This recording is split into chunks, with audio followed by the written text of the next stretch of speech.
Okay, so we can get excited now, right? Are we allowed to get excited? How you doing, my friends? Jovenshire here. Thank you so much for tuning into my channel. Now, when I'm talking about getting excited, obviously, I'm talking about Joaquin Phoenix as the Joker. We're seeing pictures, we're seeing videos of what he looks like as the Joker, in not only without the makeup, but we got some looks of him donning the Joker makeup, and we are going in a very different direction than we've ever seen before. It's actually a little bit more reminiscent of the Joker we saw from the 1966 TV show of Batman, where it's very classic. It's very bright colors. Now, we do know that this movie will be taking place in the 80s. It is being considered an elseworld story, which we're going to talk about more of that in a second, though there is part of me that is still hoping that it is going to tie into the Matt Reeves, the Batman movie. I did a video on that, on how those could intertwine or before on the channel, but today we are looking at the fact that yes, it is an elseworld story, so it is a completely standalone. It doesn't involve any of the other movies. It's just its own little moment in history, and it doesn't have to follow any canon.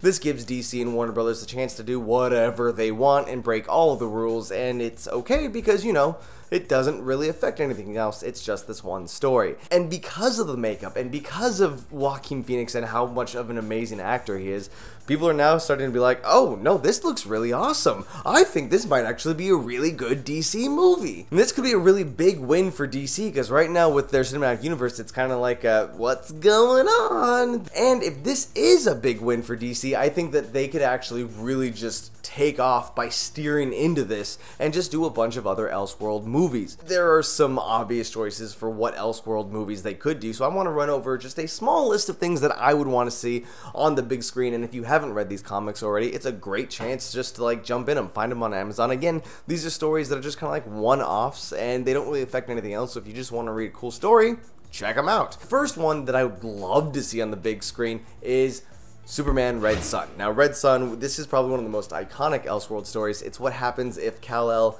Superman, wound up crashing in Mother Russia instead of, the United States and being raised by the Kents. In it, it kind of changes history a little bit because he shows up in the 50s during the Cold War and kind of escalates things. In this particular story, you see Lex Luthor.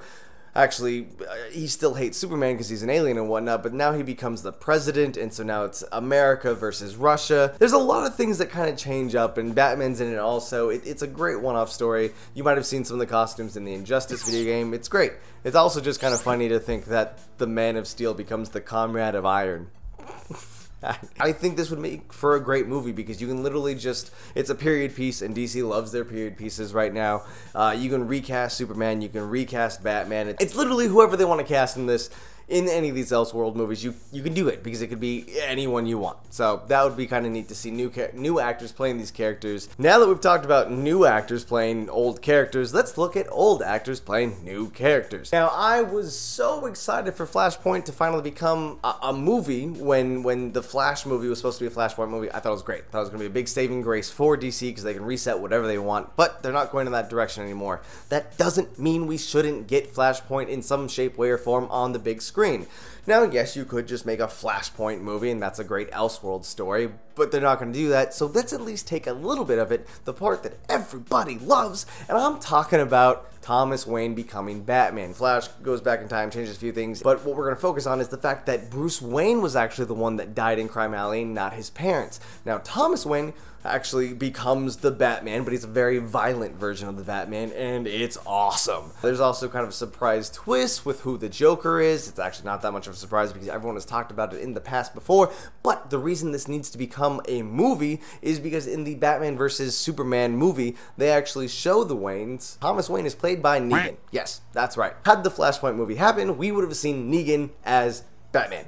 And it's a shame that we aren't getting that. So this is our chance for us to have Negan as Batman, where we see him as this badass Thomas Wayne who dons the Batman look. So whether they went ahead and did the whole Flashpoint story, or just talking about Batman having to deal with the Joker there and dealing and coping with the death of his son, I think it's a great story. Now, we've got a Batman story. We've got a Superman Elseworld story.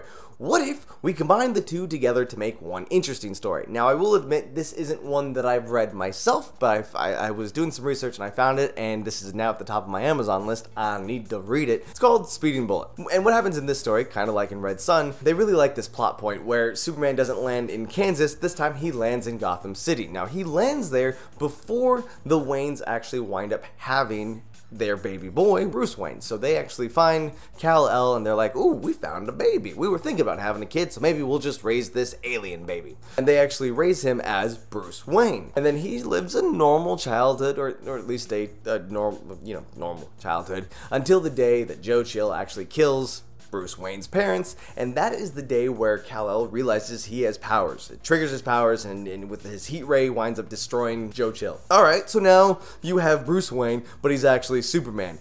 But he's still going through the same steps and the same thing about losing his parents and everything, and so winds up finding what will eventually become the Batcave, and then becomes Batman, but with Superman's powers. So it's Superman that was raised as Bruce Wayne, who loses his parents and then becomes Batman. So it's Superman as Batman.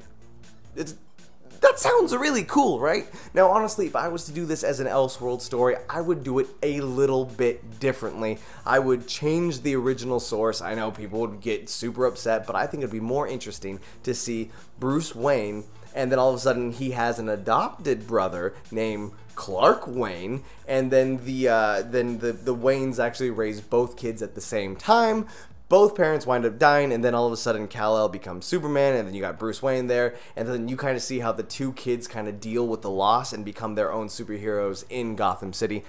I think that would be really, really interesting to see, but that's just me. Again, people would probably get upset if you change like the source material too much. Whatever. Now, if we're talking about Elseworld stories that need to become movies, there's one that is more iconic, even more so than Superman Red Sun, and we're talking about Kingdom Come. Now, this is it's a giant, crazy story. There's a lot to it, so I'm not going to really go over the details. The quick gist of it is all the old superheroes have left. There's new superheroes that are running around doing things, but they aren't really doing it by the book like the old superheroes did, so they're like, screw it, we're out. Anyways, things get all out of hand, and then the old superheroes like Superman, Batman, Wonder Woman, they all come back and have to save the day. Now, here is why this is a great movie idea. Now, this is where we get every actor who's played one of these superheroes in the past, now bring them back to play their character, but as older versions. I'm talking about, I want to see Linda Carter come back as Wonder Woman. The Flash. Obviously, we get the dad from the Flash TV show because he played the Flash in the 90s TV show. So you can have him play the Flash again, now it's older Flash. And then what do we do for Batman? Well, obviously, we bring back the first... Who played Batman in the 1989 movie? Henry V. No. And then for Batman, of course, we aren't going to bring back Batfleck. I know he's got the older look down and everything.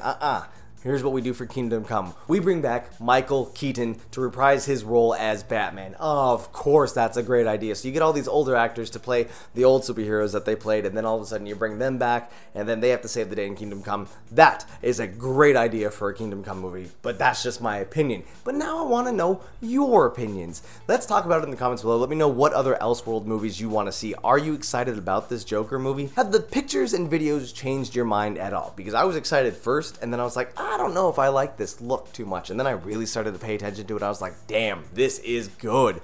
Anyways, I'm very excited for DC if they wind up steering into this whole Elseworlds movie thing, because I think it could do some great things for them and the studio.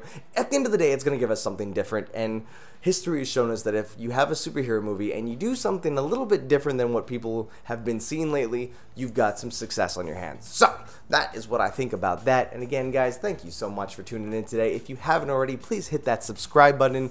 And I am the Jovenshire. You can follow me on Twitter and Instagram at the Jovenshire, and I talk about movie things there also. Anyways, yeah, try to do more videos here, so keep on liking, subscribing, and hitting that notification button. Until the next time, everyone, I'll see you later.